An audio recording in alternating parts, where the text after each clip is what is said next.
Mes frères et mes sœurs, bonjour encore à chacun de nous. C'est combien de vous êtes entendus? Voilà. Je vous entends maintenant. Et j'aime vous entendre comme ça. Parce que je ne sais pas, si nous ne crions pas, si nous ne déployons pas notre énergie quand on est devant Dieu, on va encore le faire. Ça, c'est le seul endroit où nous venons puiser pour être ce que Dieu veut que nous soyons dans la société. Chacun de nous est particulièrement béni au nom de Jésus. Amen. Je voudrais avouer que depuis quelque temps, je suis vraiment porté à prêcher dans l'Ancien Testament. Je ne sais pas pourquoi, mais je sais que la Bible de la Genèse à l'Apocalypse est un regard, est un véritable jardin de délices où lorsque nous nous y aventurions, on ne retourne jamais déçu. Et chaque fois que nous lisons la parole de Dieu, elle nous enseigne et nous communique de manière parfaite la volonté de notre Dieu. Ce matin, Dieu veut par le livre de Jonas nous rappeler à l'ordre.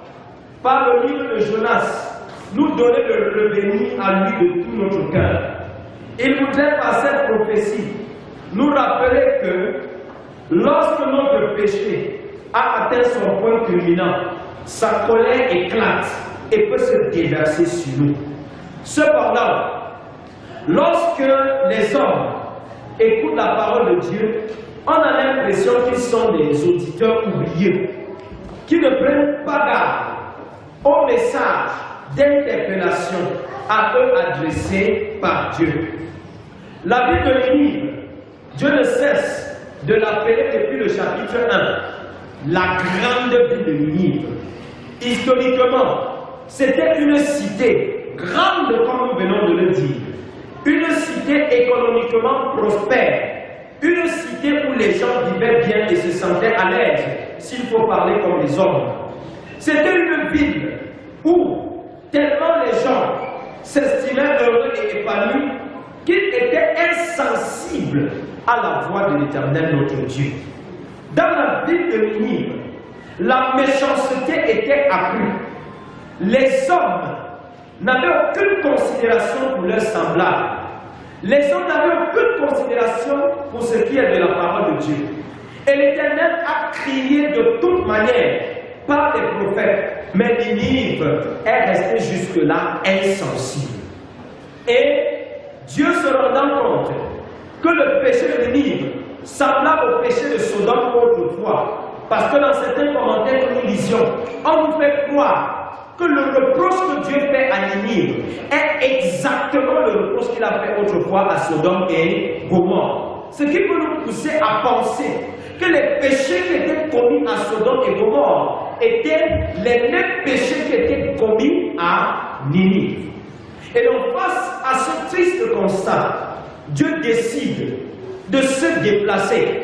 Dieu décide de descendre lui-même et de parler.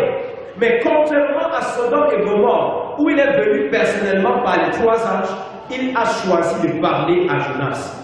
Je ne voudrais pas m'attarder sur le chapitre 1, où Jonas a refusé d'aller en mission, et sur tout ce qui a suivi son refus de parler de la part de Dieu. Mais je vais m'appesantir sur Jonas qui est déjà à Ninive.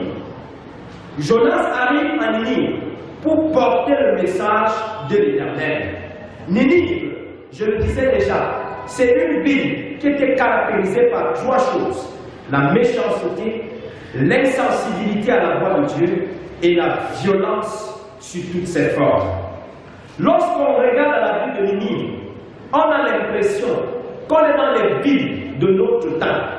On a l'impression qu'on fait face aux réalités même de notre temps, où les hommes sont de plus en plus méchants. Et un constat fait, je veux dire une analyse statistique faite sur notre pays, le Cameroun, on s'est rendu compte qu'en 3 mois dans notre pays, on a eu près de 40 enlèvements d'enfants. On se rend compte également que des crimes rituels se multiplient jour après jour. On se rend également compte que les braquages, n'en parlons même plus, parce que si on se rend dans notre quartier, c'est grave. La violence est devenue comme la chose la mieux partagée parmi nous. Les autres sont méchants, on ne sait pas pourquoi. Et même à l'intérieur de l'Église, on n'est pas exempté.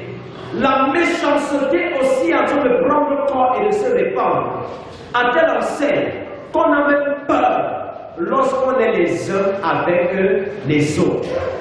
On a même peur parfois, et ça se vit. On a des personnes qui ont même peur de se lever à l'assemblée et de donner leur sujet de prière. Lorsque certains veulent présenter la réalité qu'ils sont en train de vivre, ils guettent à gauche et à droite et se rendent compte qu'il y a quelqu'un de suspect, préfèrent se taire. Et on peut bien se poser la question, où sommes-nous? Dans l'église ou où? Parce que je crois que si on est en assemblée dite chrétienne, nous sommes des frères et des sœurs. Et entre frères et sœurs, on ne se cache rien. Mais si on est arrivé, si on est parvenu au niveau où, entre frères et sœurs, on peut se cacher des choses, c'est parce que la méchanceté s'est accrue au milieu de nous. La cité de Ninive était une ville méchante, une ville cruelle, une ville insensible, où Dieu parlait, mais les gens n'écoutaient pas. Et même ceux qui écoutaient ne prêtaient pas attention à ce que disait le Seigneur. Lorsque nous avons quitté Ninive et que nous revenons à notre réalité, on a également l'impression que les gens sont devenus tellement insensibles à la voix de Dieu.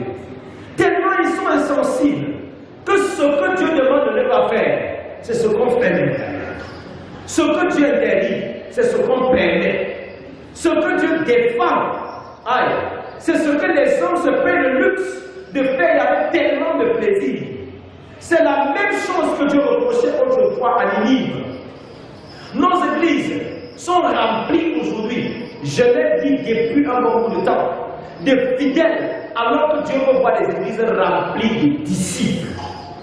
L'église est remplie de prosélytes qui défendent des doctrines, alors qu'on a besoin des gens qui, peuple et hommes, se battent pour que le péché disparaisse du milieu de nous.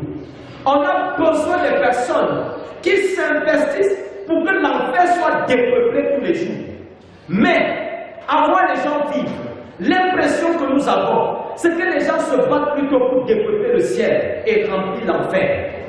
On a l'impression qu'à voir, ou bien on a l'impression que les gens prennent du plaisir à multiplier les abominations dans la maison du Seigneur.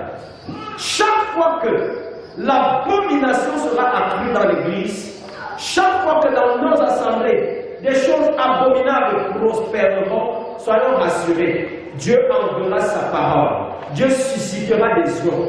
Et je suis persuadé que dans notre génération, de même que Dieu autrefois a suscité Jonas, Dieu est en train de susciter des héros qui vont crier de sa part.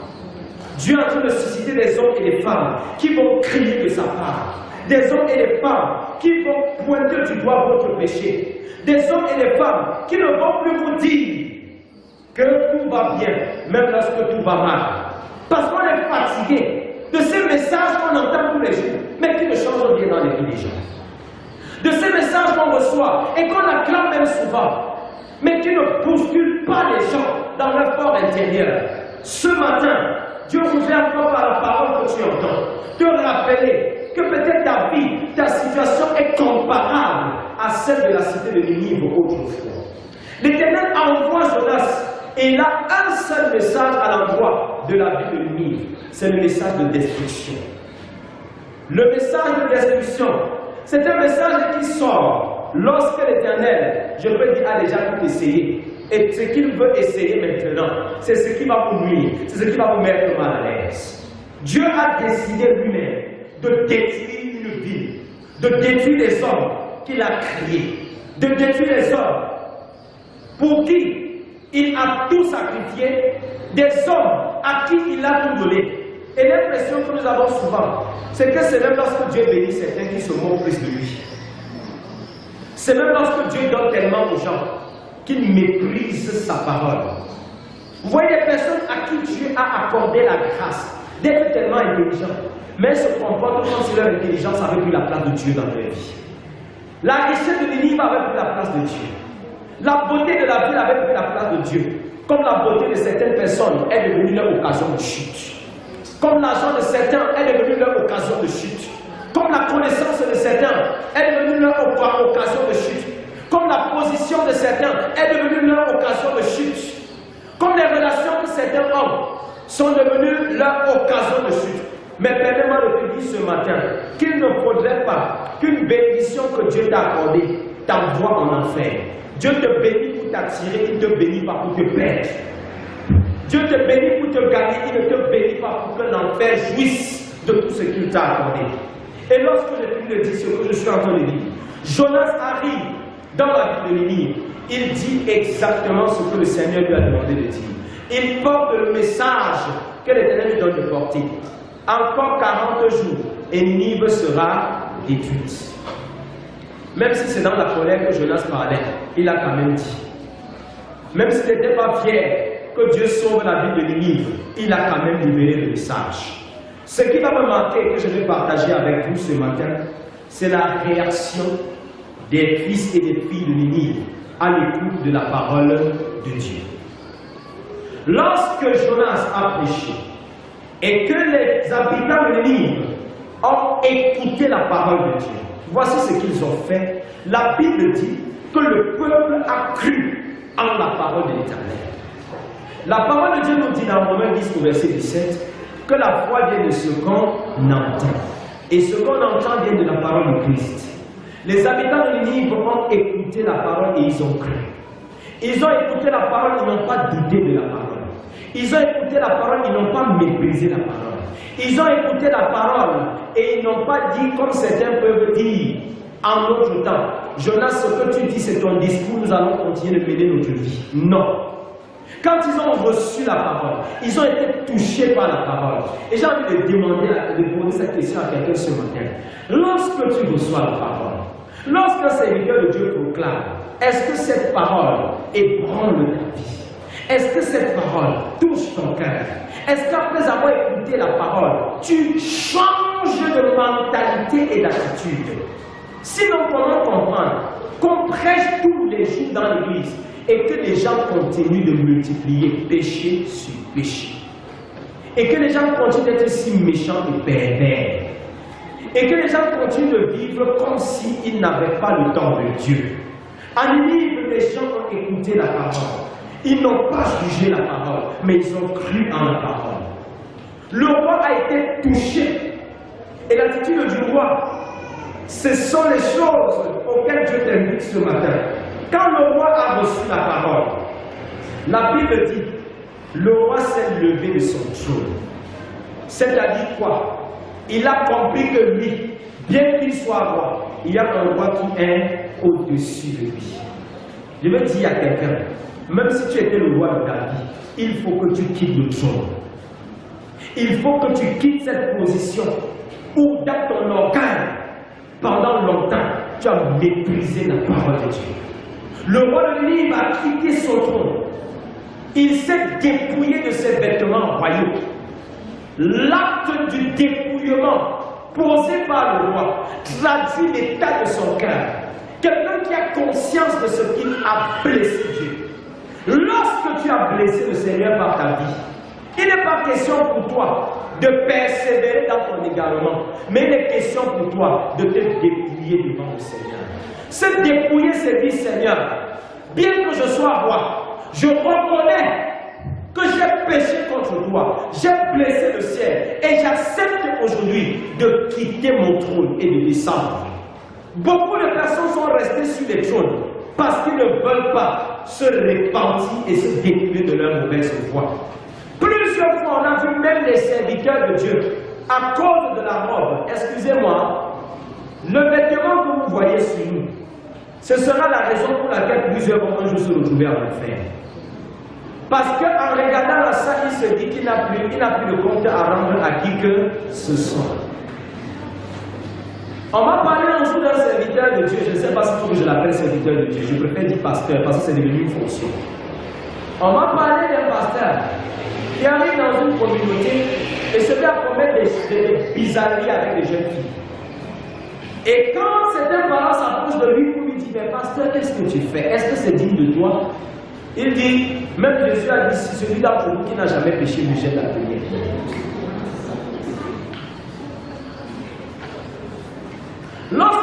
des parents pareils. Il est convaincu qu'en tant que pasteur, vous n'avez pas le droit de venir lui demander de changer de vie. Et c'est comme ça que même parmi vous là, certains pensent qu'en tant que président, en tant que présidente, tu n'as pas le droit de venir lui dire ce qu'il doit faire. Continue jusqu'au jour où tu vas te retrouver à le faire. Certains vont à petits pas vers le feu de l'enfer parce qu'ils sont restés dans leur zone de confort.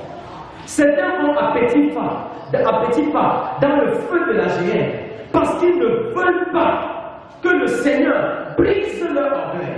Mais permets-moi de te dire ce matin que si Dieu ne brise pas ton orgueil, tu vas rester dans ta position. Satan viendra tous les jours te comporter. Satan viendra tous les jours te dire que tu as raison.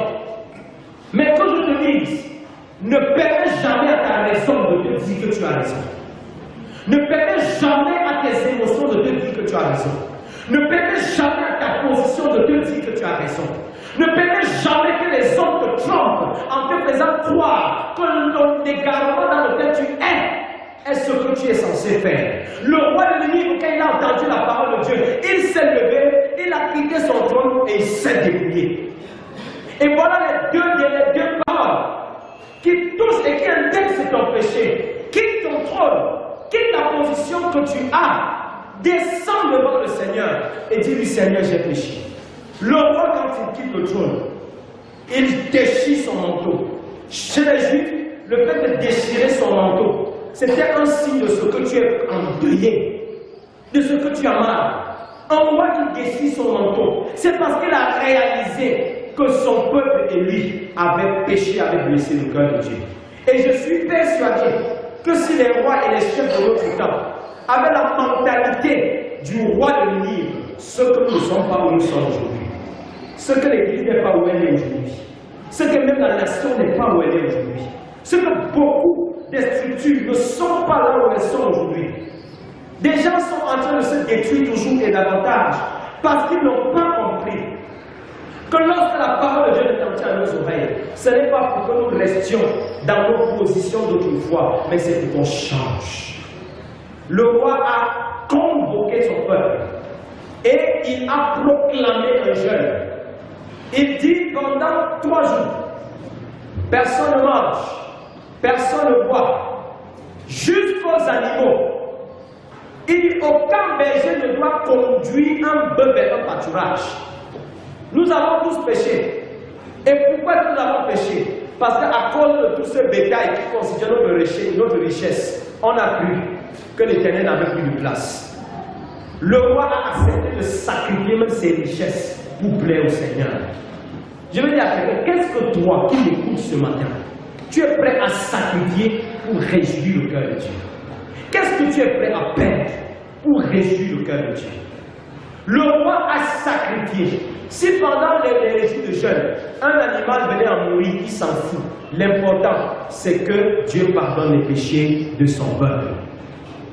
Combien sont-ils ces parents qui sont en quelque sorte les rois des maisons, qui comprennent qu'il faut descendre devant le Seigneur avec leur famille et dire, Seigneur, nous avons été des idolâtres et nous avons péché